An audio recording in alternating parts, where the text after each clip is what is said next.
This is a great crowd. Love seeing so many friends, clients, in the crowd. Love to see these old school developers down here in town. This place is so full of life.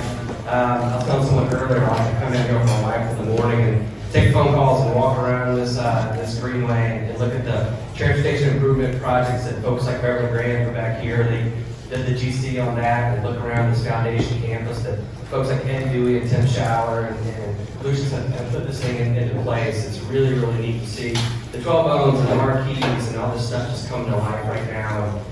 This room right now, the cloud room, just hopping. And the ideas that come out of that and what happens when you come in private development is rewarded both by city participation, public participation, the arts, and really doing things in the right way. We've got an awesome group here. We've got little projects, big projects, down-home projects, projects that have national implications. So it's really, really cool to have them all. Thanks everyone for being here, and thank you. We have hats and keychains and bottle openers and guitar picks and anything else you want. Come see me.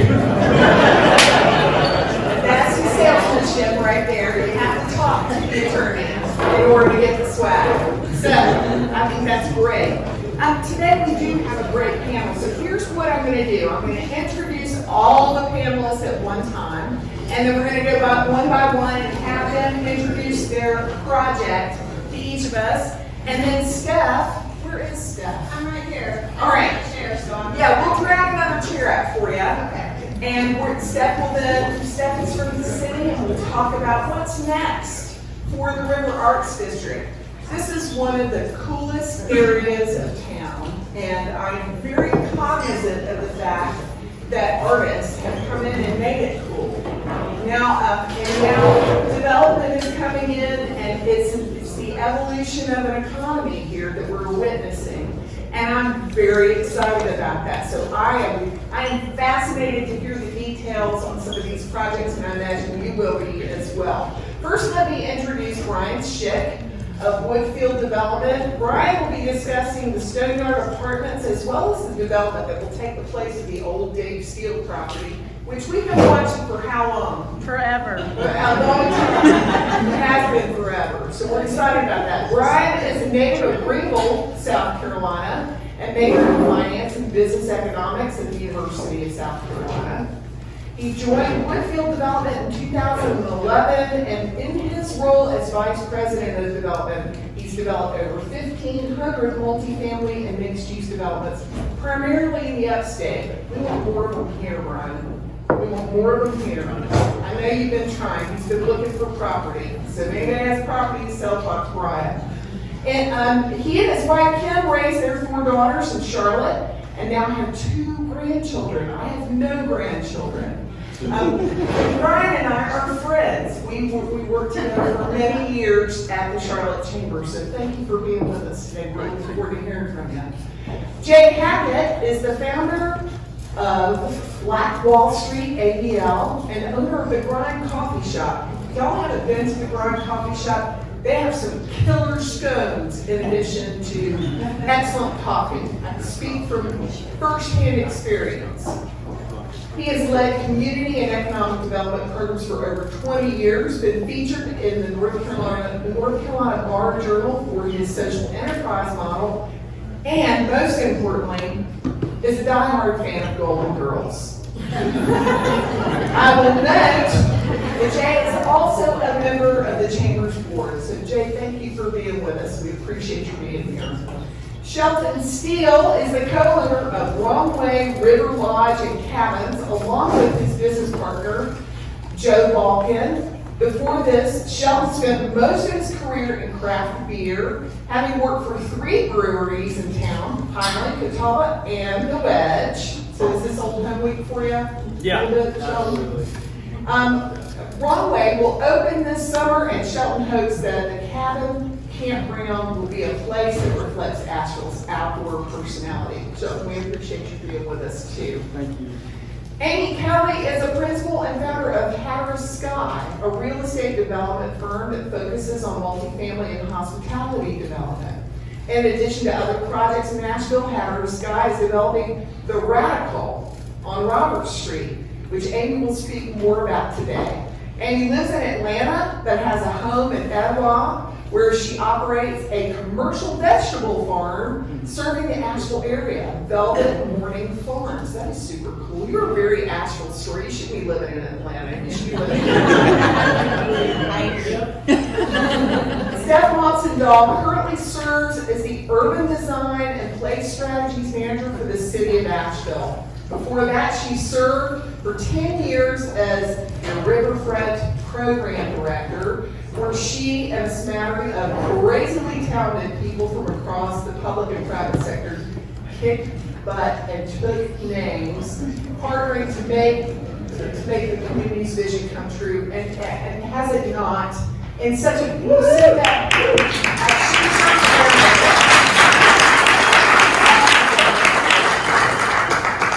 Okay, so again, I'm going to ask the panelists to take us through their projects. So Brian, we're going to start with you, and I will advance your slides. Good, super. So I'm going to be brief and cover anything in Q&A and show me half to a pretty good panel here. So thanks, Kit. It's awesome. Kit and I were staff for 10 years at the Chamber, and we enjoy mutually assured destruction. So no questions about that. So the first project we're talking about, we now call it River Arts Apartments. Y'all probably will know it as Rad Tip. And the developer that owned that from Akron, Ohio, and their local partner, Harry Pilos, decided to sell it. We learned about this and we stepped in. This is a site that I actually turned down 7 years ago. And because I didn't think that the River Arts at that time was kind of ready for the prime time. Could have been wrong, but 7 years ago was a long time ago. But I got to tell you, with this staff of public investment in the Rad Tip and what's gone on with Asheville with job announcements, the hospital, everything that Kit can tell you more about, I thought it was time. So I kind of circled back to that site, and the rest is history. We closed on it on December 22nd.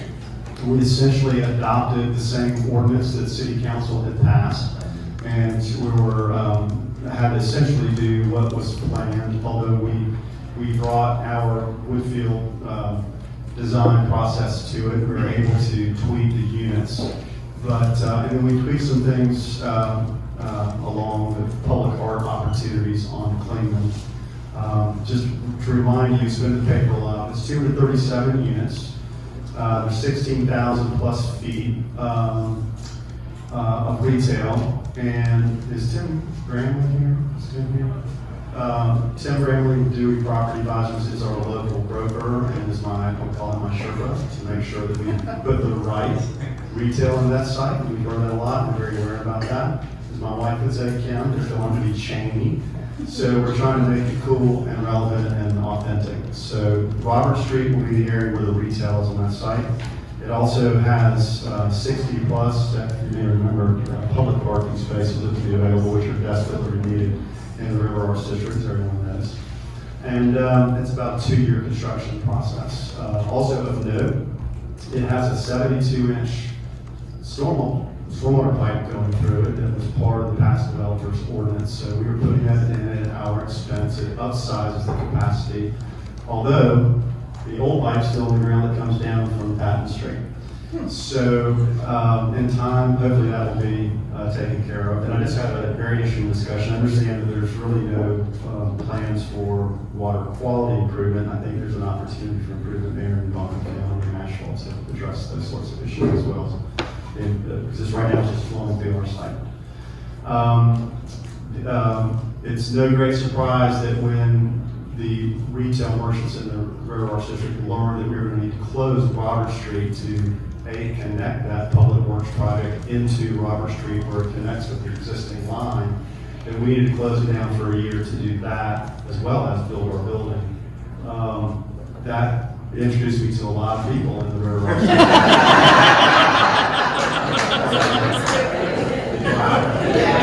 As a former lobbyist for the Chamber, I'm amazed how organized the River Arts District is. I think there's less than 9 organizations that I've spoken to. And but it's been great. It's really been, everybody's been very, very professional and kind. And we think we we have a solution to do what we need to do to safely prosecute the work for this public works project and to build our site, to keep our workers safe and the public is down here going to the galleries safe. And we are at our expense has proposed to build a road, temporary road that loops around it, which will also have a 4-foot wide pedestrian lane with a barrier to keep merchants in business because they have been negatively impacted by the Rad Tip. Although they're very happy to see it, of course, and here we come on the heels of that. So, and the way to do this is a segue, if you want to get the next slide, maybe, Kit, is we also happen to be under contract. And by the way, I just got a text message that Kim Putnam at City DOT has a meeting with staff on Monday. Hopefully they will approve what we present to them to do that. So no applause yet, but we're hoping to get that done. The way to do it, to maybe go one slide. One more slide. There you go. So this is the Stoneyard side that we also coincidentally happen to be under contract from the original developer there who've gotten entitled 130 something apartment units. And since I'm under contract with this, when we were trying to brainstorm what to do, I said, well, since we're under contract, if I talk to this guy and we move our construction trailer to that site, get our subcontractors to park on that site, have their food taco trucks come and get lunch on that site to help address concerns of the merchants, would that be okay? And that's how this whole thing got started. So we're trying to be creative, think outside the box. So that's a segue back to that. So everybody knows the Stoneyard site, I guess. You can go back to the flood of 1960 if you want to. So in doing our due diligence, I came across this picture, and we did this deal anyway. So I think y'all help me to orient. And this is the bridge coming across. This is Roberts right here.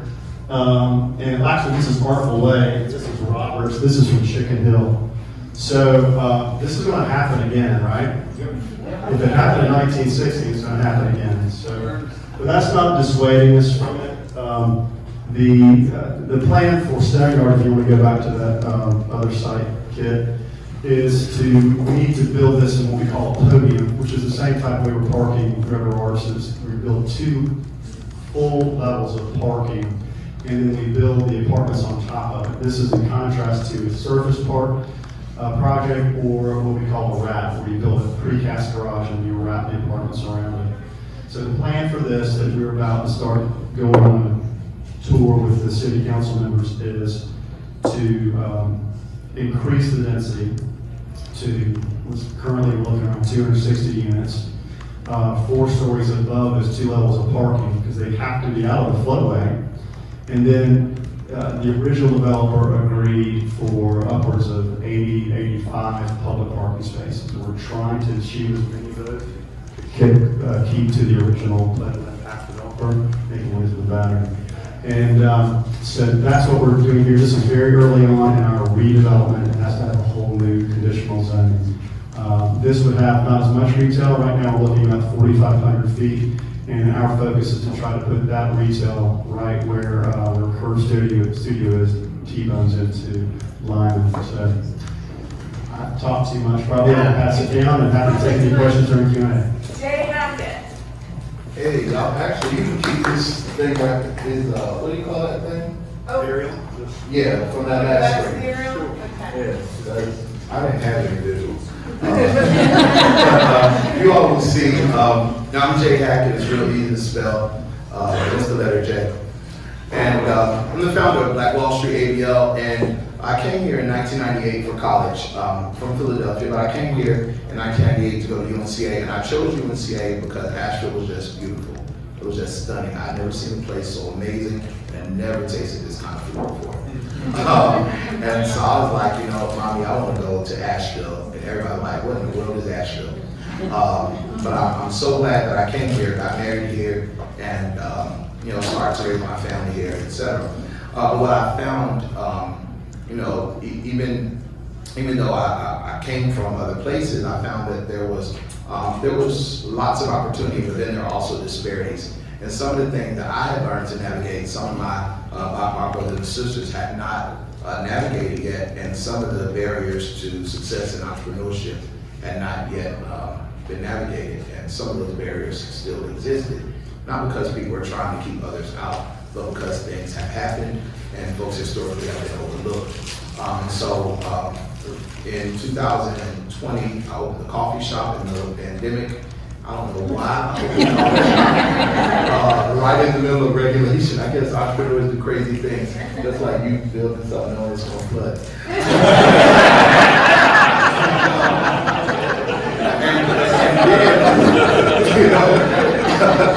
And then we were like, well, how are we going to get people in the door?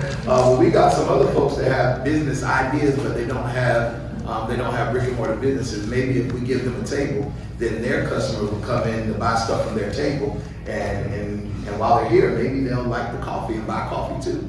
And it worked. And our goal initially was to bring in 8 of our black brothers and sisters just to grab a table and sell your stuff.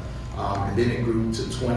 And then the NC Idea Foundation awarded us a grant to make Black Wall Street official here.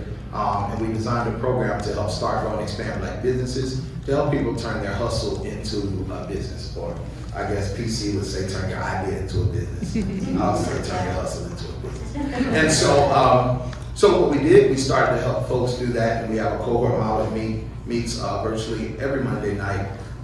And over the course of 2021, our goal was to collectively reach $250,000 and to recruit 20 black-owned businesses that would just get started. By the end of 2021, we had enrolled 74 black-owned businesses and had exceeded $1 million in revenue.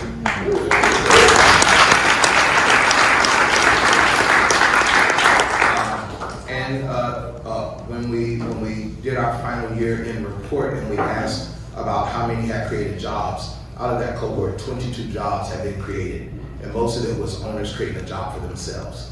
And so we're really glad about the opportunities that are available in Asheville, and this remains a very special place. The energy behind Black Wall Street is this, that we honor history and build wealth together. We believe in an ecosystem that is not separatist at all. Money in an economy is like blood in a body, and it has to move. And when it stops moving, then something goes wrong. And as long as it's touching every part of the body, everybody will be okay. And so when we initiated Black Wall Street, the idea is to plug into us working in Asheville, all the things that are wonderful and beautiful about this place, and then to help navigate the things that we probably don't want to see, but we have to deal with on a regular basis. And so just above this Stoneyard site, you'll see the building. You all know it probably much better than I do, but we call it Black Wall Street ABL. And in October, the city allowed us to use the property, and they awarded it to us with a $1 per year lease. And so we're grateful that for the next 4 years renewable, so we're claiming 8 years until they allow us to buy it. We're going to be right there, and so we'll be there for all 289,000 folks that's coming. But some of the things that we're trying to overcome is this, that by the time of urban renewal, Southside, this neighborhood was the city's premier black business district. It was surrounded by a large residential neighborhood at over 400 acres. The urban renewal project here was the largest in Southeastern United States. And this is what we're overcoming. We have lost, and this is a quote from Urban Renewal, we have lost more than 1,000 homes, 6 beauty parlors, 5 barbershops, 5 filling stations, 14 grocery stores, 3 laundromats, 8 apartment houses, 7 churches, 3 shoe shops, 2 cabinet shops, 2 auto body shops, 1 hotel, 5 funeral homes, 1 hospital, and 3 doctor's offices. And my job is to help rebuild Black Wall Street in Asheville.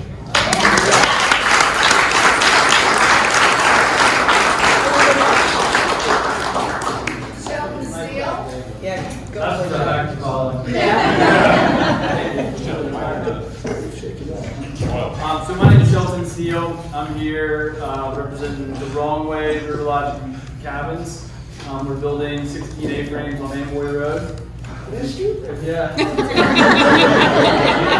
You've probably seen the A's. My business partner Joe couldn't be here today, but I'm excited to participate. I feel like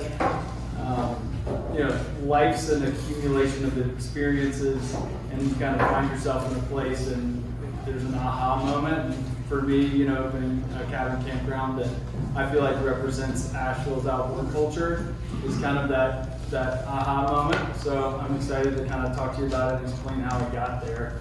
I didn't do any slides here either. I'm more of a storyteller. But what we're building is a sense of place. And so I live a half mile up the hill from Broadway, and I've driven by that piece of property a whole lot. And I fell in love with a really beautiful piece of property in West Asheville, and I had this idea to build a campground there. And it was way bigger than I could afford or take on, and that was the one that got away. And that idea kind of set into motion this kind of camping, outdoor lodging idea for Asheville. Why can't you have a place to stay on the river that's directly connected to all these things that we love as residents here? The Greenway, paddleboarding through town, riding bikes, taking kids down the river. So we tied into the Greenway, tied into that property, put it under contract in COVID, and COVID was a blessing because we got every extension that we asked for. And then we finally closed in December of 2020, and we broke ground in May of 2021, and we hope to be done by July of this year. It's been a long road. It's a COVID business too, which is an interesting thing to reflect on, but I don't even think we're at a point where you can reflect yet.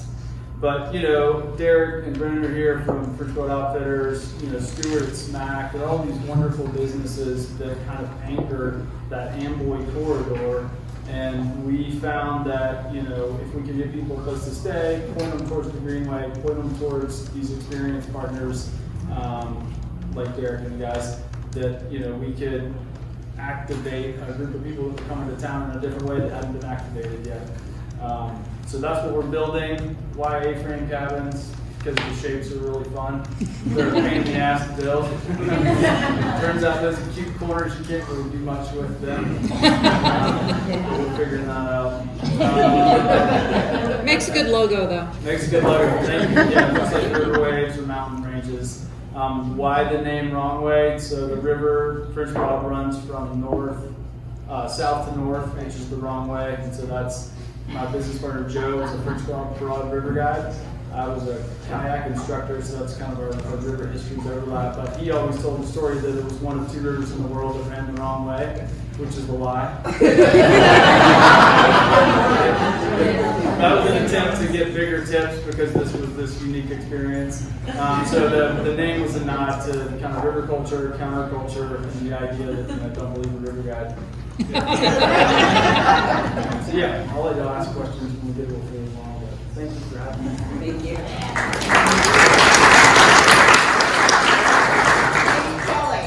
All right, hi everyone. Like you said, I'm Amy Kelly from Hatteras Sky. Thank you for having me today. I'm here to talk about our project, The Radical. We are doing a number of projects in Asheville. Our company is, and so you may see us in the paper associated with a number of projects. But today we're just talking about The Radical, because it's in the River Arts District. If you have questions about the other project, that's fine too. You can talk about that during the Q&A. But the Radical project is on Robert Street, so we actually control the building that's in the red, which is 95 Robert Street, and the building that's in the blue and that land across Robert Street from it, which is 109 Robert Street, also known as the Bill Mechanic Building. So this project together, the red, the building in red, the building in blue, and the green space in between, that's what we call the Radical. So the building in red, I'll start there, that is under construction. So you might have seen there, I know Bill has probably seen there lots of machines moving around. That building is a hotel. It's a 70-room hotel as well as 3 food and beverage outlets. Jacob Sessoms, who's the chef at Table and all the Darling and other Interior Life and a number of other places in Nashville, he is our food and beverage director. So he's programming restaurant concepts, and then we'll operate the restaurant concepts in the Radical Hotel. At 109 Roberts, we're actually going to have more retail, and so I'll talk about that in a bit. The area in between is really special, actually, too. The buildings are obviously amazing, historic buildings that are 100-something years old. The green area is going to be really exciting, too, because as you guys probably know, getting from Robert Street to Payne's Way is kind of difficult, because there's only a few ways down. And so once that green space is completed, then you'll be able to, get from Robert Street to Payne's Way and then ultimately to the Greenway more easily than you can now, which is really important. Okay, so I'm not a great storyteller, but I have nice pictures for you. So this is the lobby of our 70-room hotel.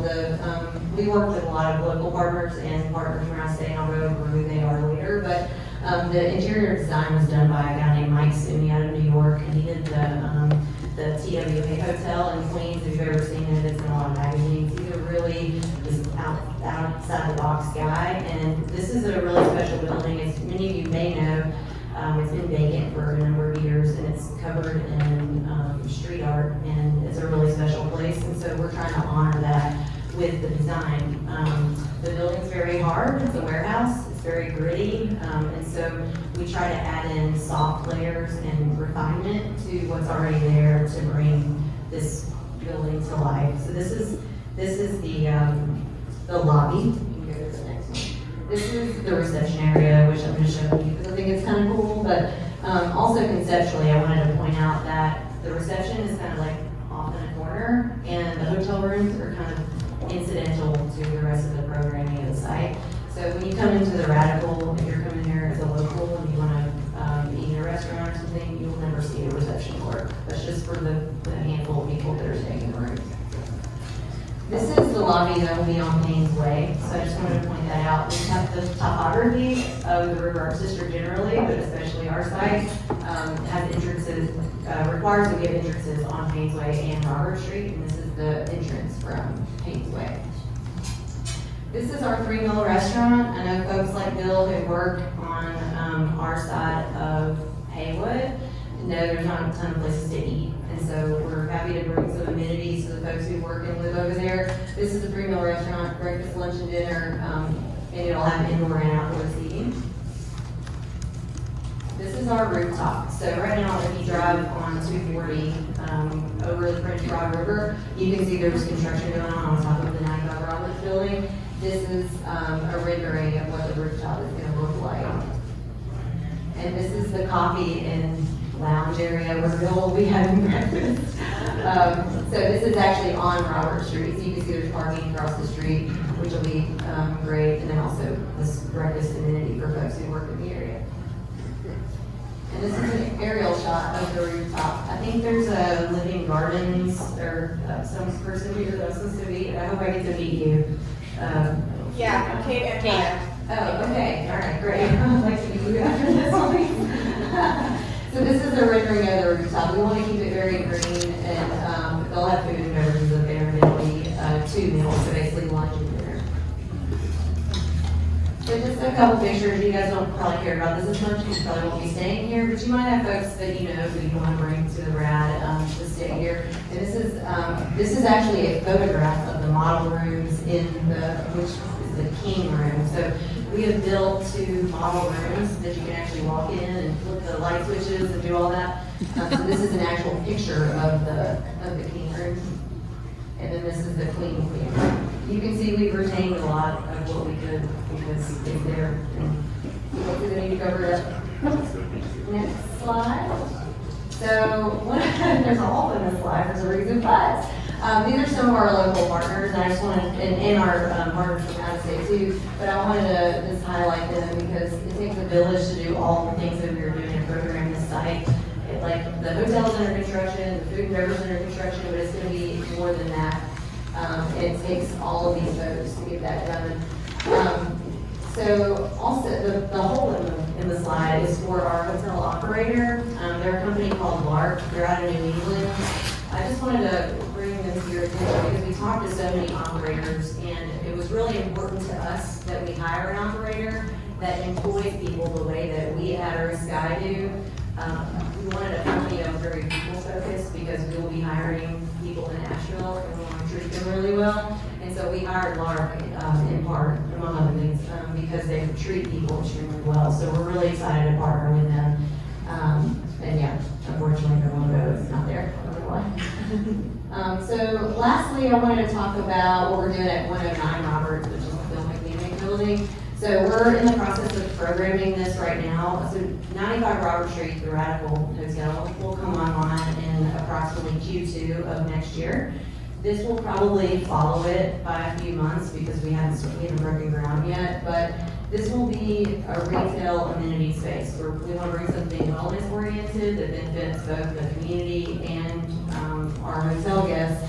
And it, as of now, we have a decently firm commitment from a local wellness business. And then the second and third level will be event space. The fourth level, another $2 restaurant per bill. And on the fifth level, we're in discussions for a number of uses for that. So when you think the Radical, think a multi-use property that's going to activate these buildings that have been sitting vacant for a really long time. And we hope you guys will come do it.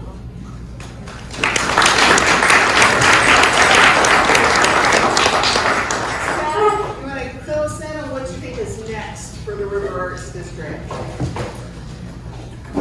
Sure.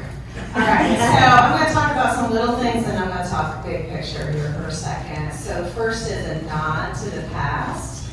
Some of the best things that are happening here are built on the past, and some of these folks, we had a group from the Riverfront Commission and city staff, hello, that went out this morning. We talked with Jay, we talked with Shelton and some other people about what this area used to be and acknowledging the people that made investments, whether that was 10,000 years ago, and that's what we're talking about when we're talking about indigenous people, is 8,000 BC. There were cultures, woodland cultures over here, or things we remember from, when the train came, and that really shaped the way this area was built, and it shaped the way that the South Side was built, and the South Side and the River Arts District have quite a connection, and it's showing up today. So acknowledging that, I just want to say, where's Michael Kraft? Is he here? Hi. So I think 10 years ago, a week from now, y'all announced you were coming here. So happy anniversary to Belgian Brewing.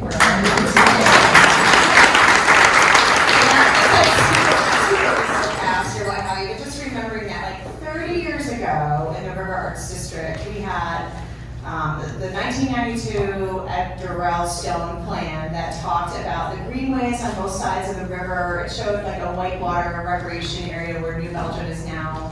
But the ideas were there, and they build and they build and they build. And at that same time, we talked about this too, Dave DeMel with Southern Waterways was the first river recreation outfitter on the river. So there's all this stuff that just has been building over time. And in the future, if you want to close your eyes for a moment, what's going to happen here is going to be freaking amazing. So there's going to be some really boring but important things before you close your eyes that are going to happen. Well, it's a little more boring, so I'll say this. These things are very important. So your public sector folks, utilities, the county, and the city are critical to partnering with the private sector to make this work. Derek, wherever he is, and he mentioned at the beginning, is damn true.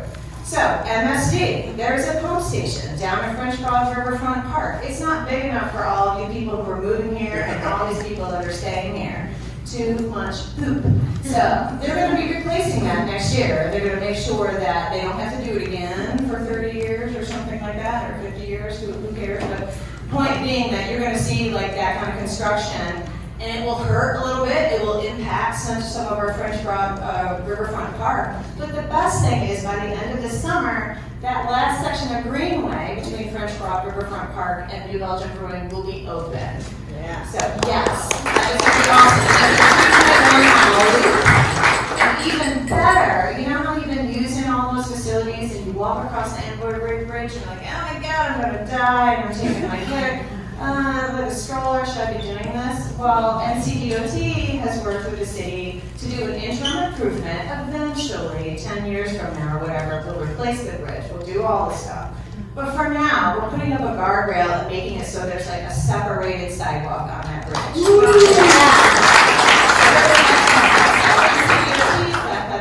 They're going to do that this summer. So lots of cool things like this. But what's next? Closing your eyes thinking. What's going to happen is that this fire is going to spread out through the community, and people are going to really embrace creative commerce, equitable economic development, riverfront recreation development. You already see it in Woodfield, every direction from here on out.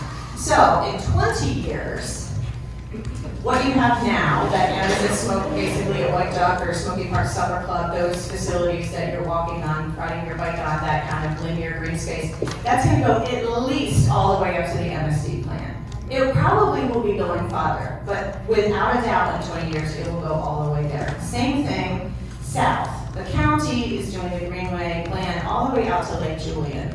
So you'll be able to go along Cary Park, down past the outlets, through the cool Ferry Road property that I hope you all know about that's going to be transformed into something down by the Arboretum and all the way to Lake Julian.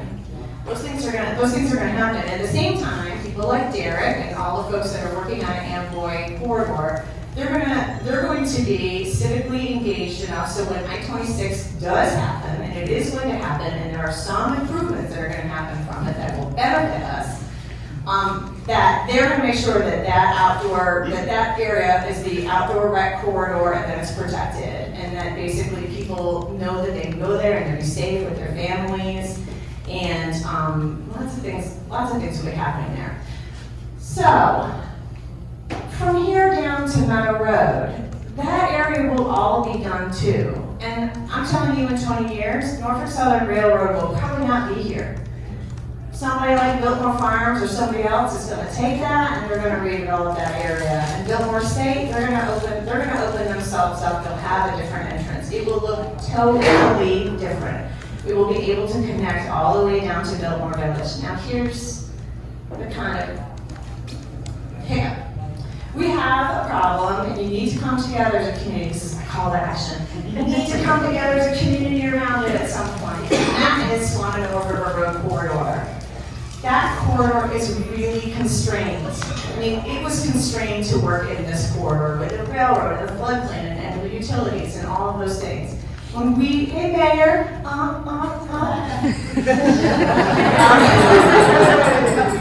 recognize here. When we try to go further down that road and we start working on the Swananoa River corridor, we're going to have to make some tough choices as a community.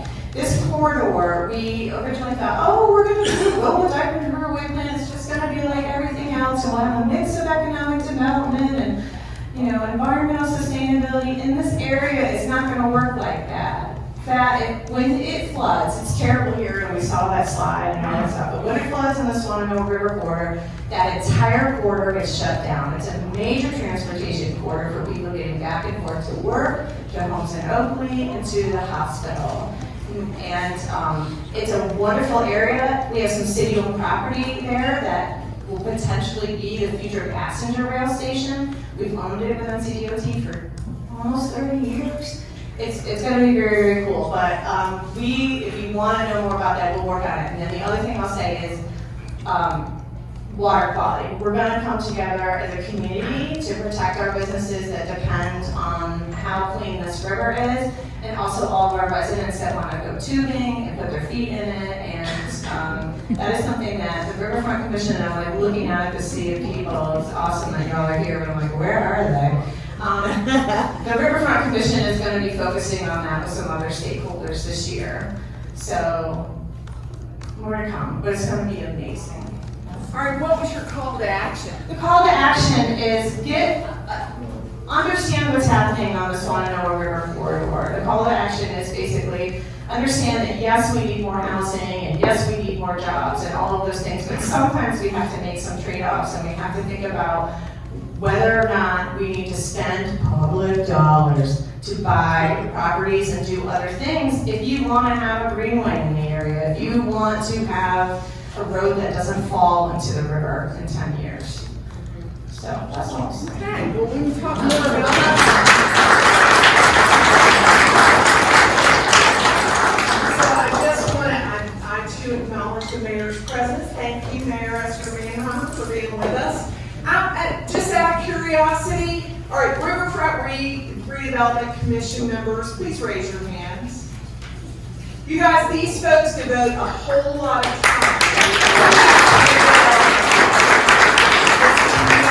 I appreciate your work, and they've been in a planning session all day and decided to join us for this afternoon.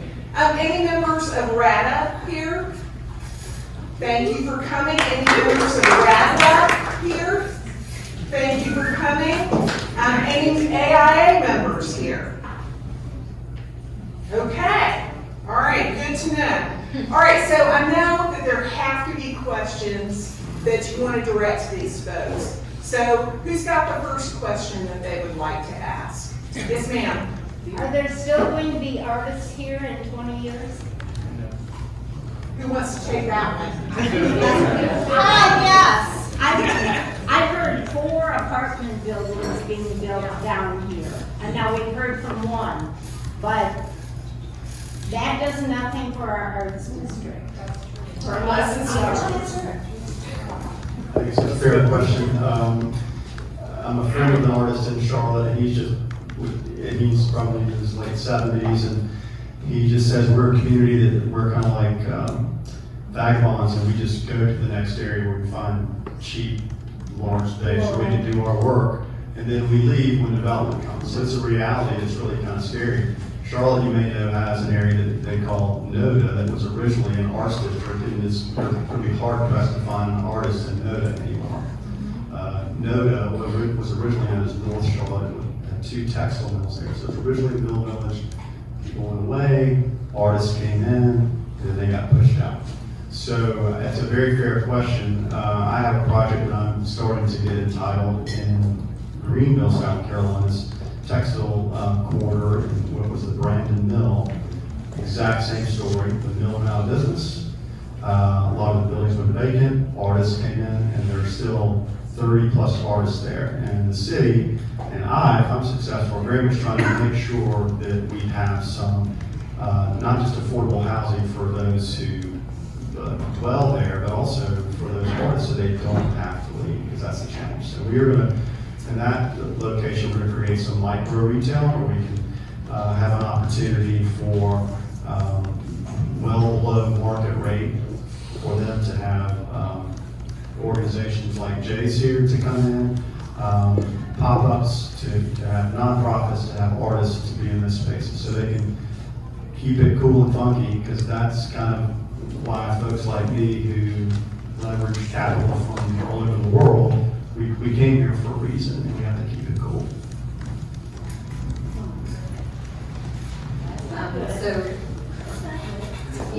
Historically, the 109 Roberts building, which is still Mechanic building, has had artist studios in it, some number of them. And our hope and expectation is that for one of our levels of that building to include artist studios from the artists that are currently there. I'll just say a couple of things. There are more artists in the River Arts District now than there have ever been.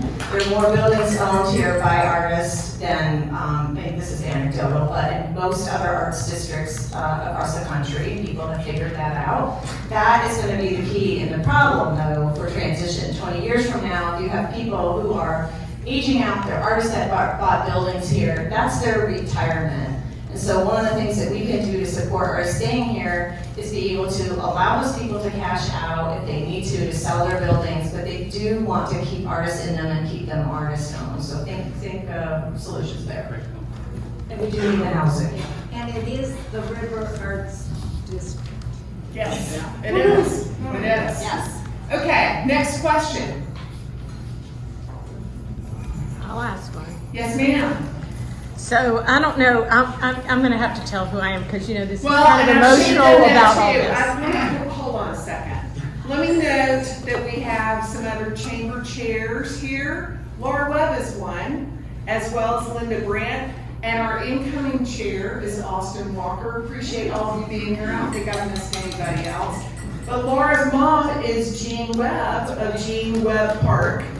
So, very proud of that association. All right, your question. So it really relates to that. Like, I have to tell you, I'm a little emotional because my mother just turned 90, so she's kind of on her waning years. But, without her and Karen Craig-Nolan, we would not be sitting here. So I have a little, but what is so cool and so exciting is to see what's happening, but also as a community to continue to acknowledge the past, the present, and the future, and not, how to incorporate that. So that's kind of a really broad, but what you guys are doing is so fun and exciting, and why I'm here. And if my mother could have been here, she would have been, or Karen Craig-Nolan, they're excited.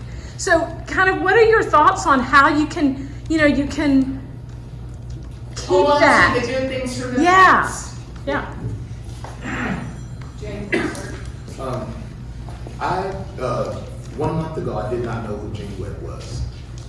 And we requested for our festival this year, Grind Fest, to have it where the Black Wall Street building is, and be able to utilize the green space around it for outdoor games, yard games during the festival. It'll happen May 27th through 30th.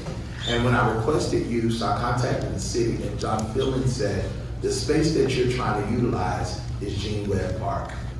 I said, well, who's Gene Webb? And I had already researched Wilma Dykeman and met with Mr. Stokely. I've known Karen, and I met Mr. Bacote, and I'm trying to dig up this history and honor it, and I had not known who Gene Webb was. So it's amazing to meet you, and to think that I'm in the company of folks who have worked years and years and years for something that to them may have been a dream, but we get to live in it. One of the most amazing things that I found out about Asheville is that while the rest of the country was doing crazy things, there were people in Asheville that really believed in equity for everybody. And when I spoke to Mr. Stokely about Wilma Dykeman and some of the others that contributed to the blood, sweat, and tears that makes this district what it is, it's in the heartbeat of the ground here that everybody matters. And I heard it, and I read it, and I feel it. And so during Grind Fest, of course this year, we're going to be hosting the Woman Dykeman Legacy event right at Black Wall Street. And I said, well, Jim, do we need to stop what we're doing? He said, no, that's not what my mom wanted. Keep doing what you're doing and we'll bring it here. And everybody learns and everybody grows together. And so the history not only of Woman Dykeman and Karen Craig-Nolan, but also of Gene Webb becomes part of the history of Black Wall Street area.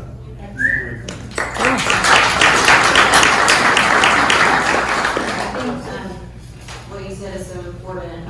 Our company is really focused on historic preservation. The buildings that you see on the pictures that have been there for 100 years, they will continue that way as we preserve them. We're also receiving historic tax credits because we're refurbishing it inside of them to incorporate period appropriate elements for that. Because this is a neighborhood as well, of textile builds and warehouses and things like that. So we want to preserve that aesthetic when we build our hotels. Also, in terms of the art, we are working with a number of artists. Obviously, from the rendering, you can see that we are incorporating some of the art that was already there, but also we're working with the artists to create new art within those spaces. And we have conversations with them weekly about this, and they're all really enthused about it because we think it is really important. We don't want to actually erase the arts focus of this neighborhood. We want to celebrate it and bring new people to the neighborhood to witness it, so they can actually stay, within it, like they haven't been able to before. I have a question. Yes, ma'am. Yeah, I'm in the warehouse studios on Lyman, which is right across the street from the Stoneyard yard, so this is addressed to Brian. I'm wondering, since you're gonna be using that lot for, support during the other project, the Woodfield project, I'm wondering how that's gonna impact our building and the parking in our area and the traffic flow in our area, and also what the timeline might be for the development of that project, which we may know now has some homeless people living in the one building, which sometimes create a little bit of a problem for us. And then there's the sort of derelict building on the corner that people ask me about all the time that are visitors to the studios. They want to know if that building is going to be used in some way or torn down. So I know that's a lot of questions, but that's kind of what we hear. The chatter in our building is all that stuff. So you're right there on Lyman and kind of in front of where High Wire. We're in the warehouse, so it's the building between the curve and the Black Lives Matter wall. Right next to Patty.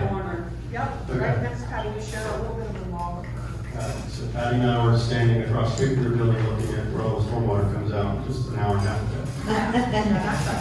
ago. So all good questions. So the project, the duration of the project that's underway, which we call River Arts Apartments on the Steele site, y'all may remember it was called, Holiday Steele. next to Jeremy's building. That's about a 2-year project from where we are right now. And so we fortunately had this opportunity to put our construction trailer there now to help keep that road open. We're gonna build a temporary road. Hopefully Ken and City Transportation approve it on Monday. We'll get that temporary road and pedestrian corridor to keep that flow for the artist galleries and the establishments and the OG Wedge. Keep that flowing. We were gonna put our construction trailer on Robert Street, so we're moving it there to be able to create that road. So that's about a 2-year project. So that pivots to,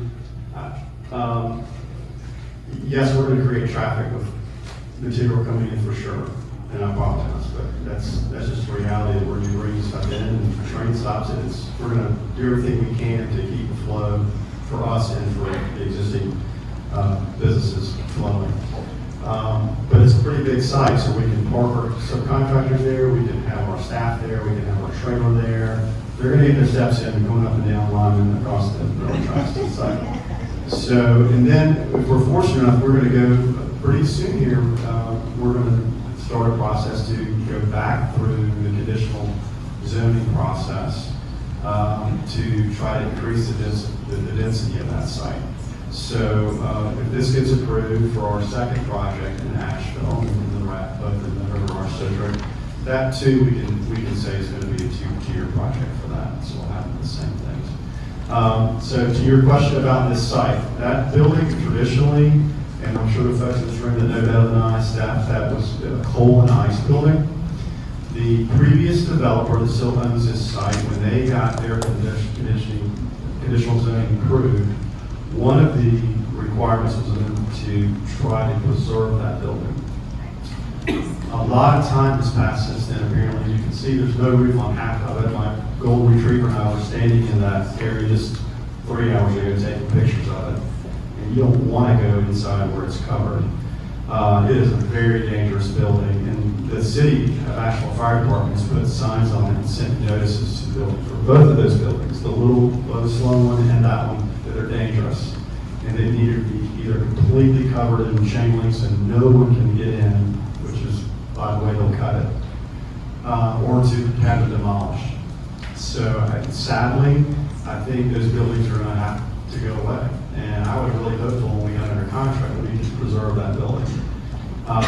One thing we're talking about, and this is kind of talk out of school because I haven't talked to any members of council or the city staff about this, is to at least try to preserve the facade. So when you encounter that building, as you come up Lyman and turn right onto Lyman, at least have an homage back to that building. That's what I was trying to study. There's a way to create that as some way to tie back to the past while keeping it safe.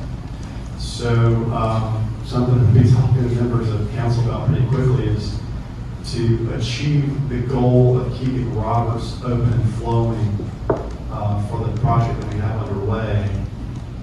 Is it okay if we go ahead and take those buildings down? Because that's what the owner of the site, he said, I'll rent it to you for free, Brian, if you just get me out of trouble with the city and take those buildings down. Because fires have started, folks are living in it, it is dangerous, and it's sad, but I think it's just a reality. Can I just make one more comment, not necessarily to you, but for the piano in general, especially the city of Asheville? And I don't know anything about how zoning and public policy works, but I do wonder if there's any way to make certain kind of zoning or policy that would protect rent control maybe for studios or some kind of like percentage of spaces that must be designated as low-cost artist studio space, because it's not just galleries or art being present, it's the presence of artists working in their studios that makes this district special. And I hear it from people who come from all over the world on a daily basis that that is the thing that they want to see in the Rad is working artist studios. That's my comment. Please help us. Good to know. Appreciate you sharing that. We also want to know, where's your golden retriever right now? I fed him and I've left him with this big old Kong thing with peanut butter in it. He's in the room at the A-loft, which is incredible. Okay. So gonna ask me to be dog friendly. I turned the heat on and rolled it is on the Not only do we love dogs around here, but beer, art, dogs. Okay. Other questions? Yes. I have a quick question. Alex Cardona, and I'm a business developer here in the area. So I know that there's a lot of things happening with Deerview. What are we doing with Pisgah View as well? And what are the plans for that? And I do have another question after that too. So what are we trying to do as far as that housing development there?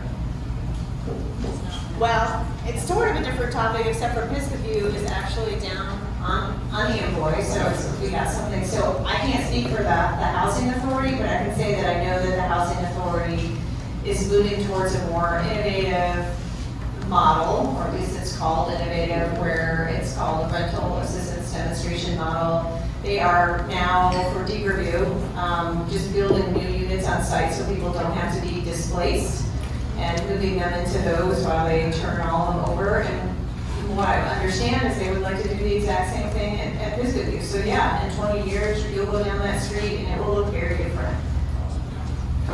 My other question is, I sit on the committee for the young professionals at Asheville, and what we're trying to do is look for activities of activism. Obviously, there's a lot of change. I know you made a call to action. What are some things that the age group between 21 to 40, the most valuable age group that's coming to Asheville, what can we do as far as maybe speeding along, or what things should we know about to be engaging? Yeah. The primary demographic of the Black Wall Street cohort members is the young adults that are in their 20s and 30s. I mean, these are folks that are creative, and they're creative, they're taking chances on business, and they're moving here because of what Asheville has to offer, and they're trying to see what else is available here. So in terms of moving things forward, I think collaboration is important, getting involved is important, but specifically to get involved with not only boards and commissions, but the boards of nonprofits, and then to communicate with City Council on the matters that we hear about here. Specific to Black Wall Street, for example, we have a proposal in into the ARPA fund thing, and it would allow us to do more in the building and not incur debt. So while the construction is happening, even for the artists that are in studios, there will be food trucks that are in the parking lot of the Black Wall Street building. There will be a retail space for people that might not have a whole store but want to just sell their items. When you think about the young professionals that are either working during the day and doing their own thing at night, or pushing their own thing all day long, I think the collaboration is key. And so the getting involved practically means look at the calendar, go to the meetings, and actually connect in the way that you have with YPA. And when I was part of YPA, the drive was to really interact and volunteer with local nonprofits. That way you can hear the heartbeat of the people, and you don't have to stop doing what you're doing in the for-profit world in order to support nonprofit activity. Yes. I just have a couple quick questions, mostly about the Rad Tip you had mentioned, and that space in the whole field, the mechanics. Would that be designated for use of the hotel, or is that like event space y'all rent out, or both? Okay. And you just mentioned several restaurants in the area, and I think that's great, but are any of these restaurants going to be affordable to the retail workers and the artists that are working in the River Arts District? Sure, yeah, there are a variety of price points. Obviously, the 3-meal restaurant that Jacob is programming will be along the price point of tables, which is very expensive. But the coffee bar and lounge, and especially the restaurant that's at the 109 Roberts building, which is currently, at the moment, I guess I'm speaking out of turn probably, but it's supposed to be kind of a Israeli street food restaurant. It's meant to be at a price point where people who are stopping and it's casual dining. So. Excellent, thank you. Yes. I guess we're all on the affordability topic, but as a restaurant owner in Asheville, I know there's Smoke House over on Cox Avenue, and I guess it goes back to that, talking about the artists and the affordability of studio space and housing coming in, which I obviously we all love to see more and more people be able to move here and visit us, but in terms of being able to keep a workforce, which we're struggling with, so there's the affordable house. So are there requirements in place currently when someone comes in to do development in terms of creating that affordable housing for the Affordable housing. employees that we need to continue to be sustainable. Maybe want to address that? I can sort of address that. If you're building something that is large enough to trigger going to city council for residential units, you're very likely going to have to provide affordable housing, and if not affordable housing, do some kind of public benefit. So the project you were talking about before, the Stoneyard, it did not provide any affordable housing, but the reason it didn't was because it was providing public parking. And the folks at the River Arts District Business Association and the Riverfront Commission identified that at the time as something that was really critical. So sometimes there are trade-offs to what a developer can produce.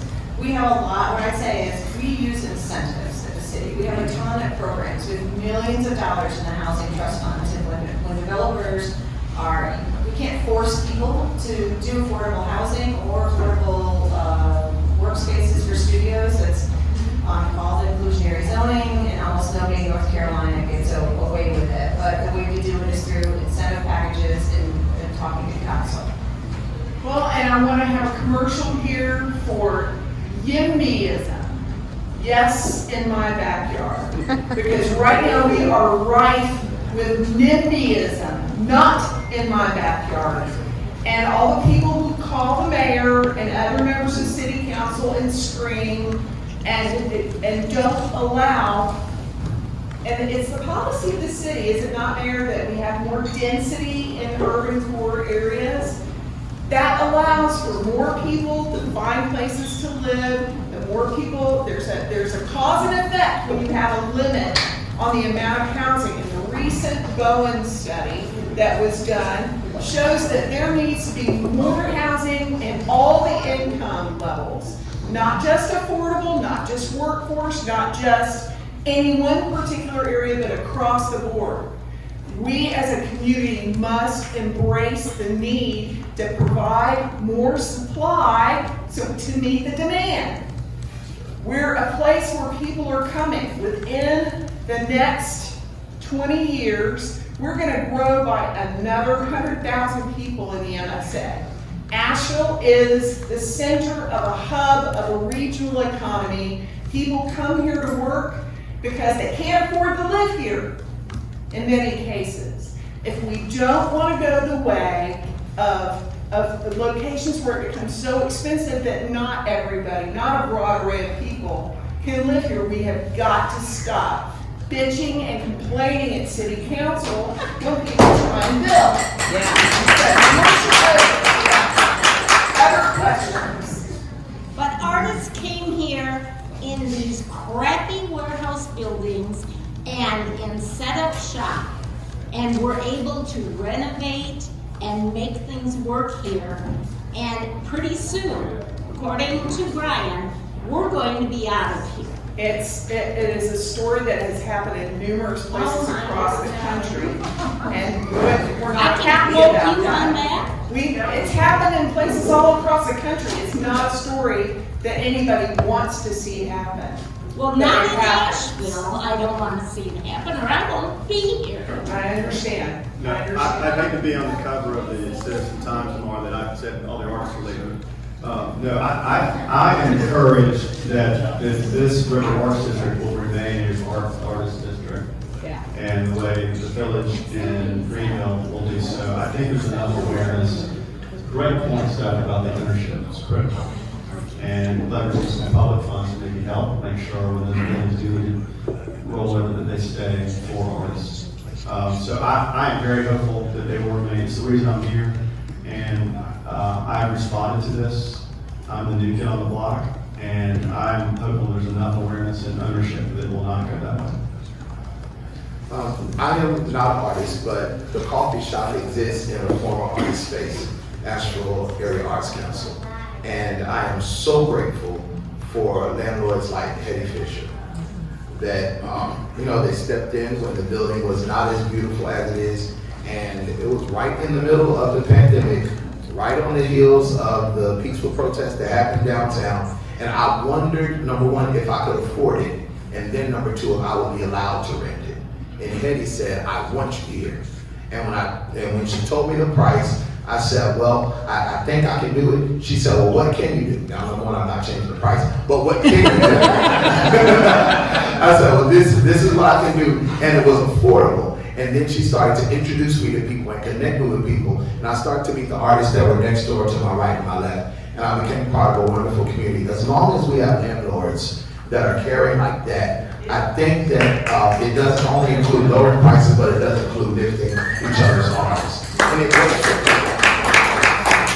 There are numerous stories like that. I mean, Hetty Fisher and Randy Scholl deserve a huge vote of thanks from this community because they have created essentially incubator space for all types of artists because the spaces that they rent are very small and they are therefore manageable for people to go into those spaces. Another excellent example, I was so sad that Wendy Whitson is gone. She passed away this year.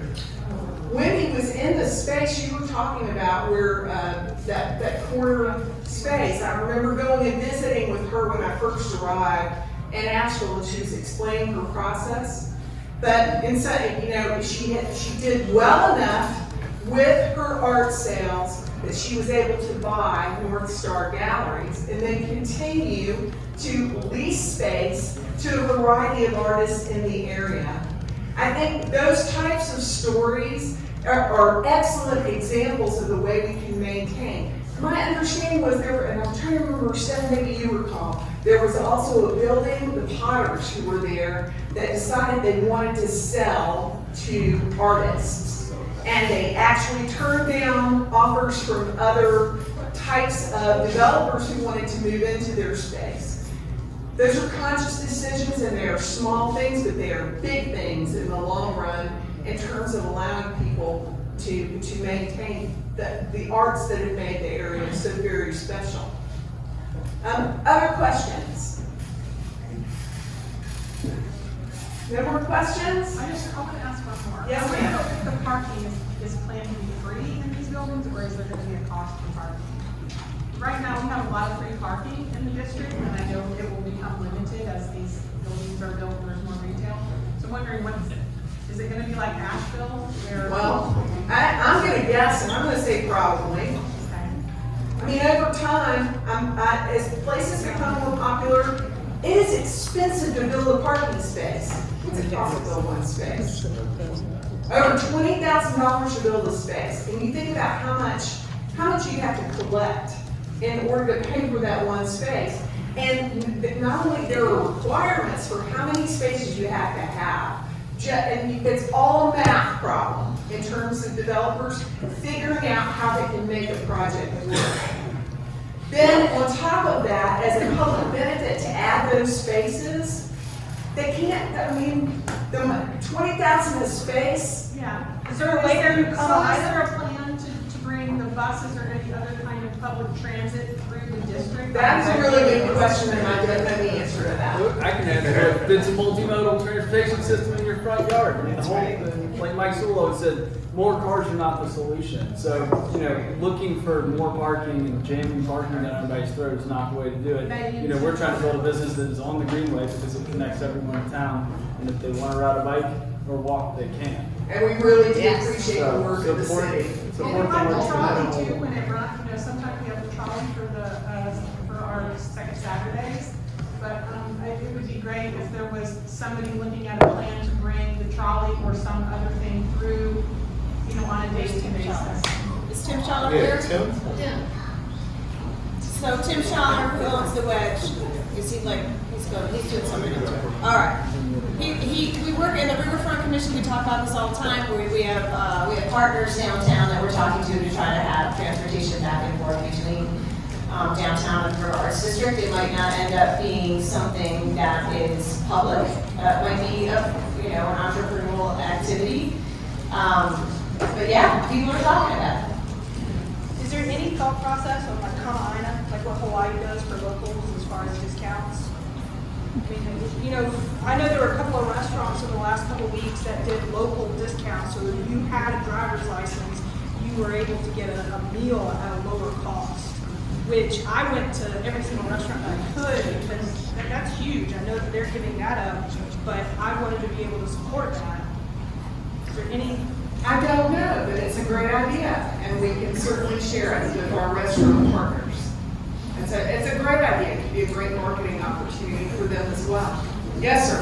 What's the potential price for her restaurant? Say it again? Potential price for her meals at her restaurant? Do we be looking at that? There's a range. Yeah, I'm not the food and beverage director, I don't know how to price food, but I will say, if you've been to table, the price per person at table is what our 3-meal restaurant will be for breakfast. It'll, of course, inflation, I don't know, now I think it's $12 to eat a Chipotle now, but I'm pretty sure it's in the range of like $10 to $20 for a quick breakfast to that restaurant. At our Israeli restaurant, you could probably spend $25, depends on if you get alcohol. But yeah, those are meant to be more accessible, and then there's going to be a higher end restaurant. That's for people who are Can I ask one more question? Sure. When's the last time anybody here took the table? I mean, I don't think they're alive.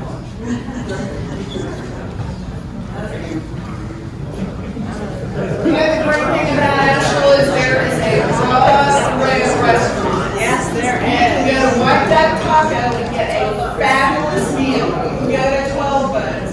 And you can go to Table or Caribbean or any of those. There's a broad array of options.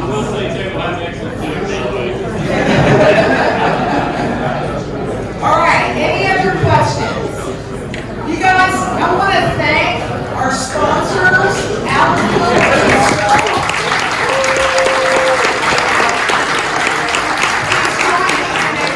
rousing round of applause for our panelists.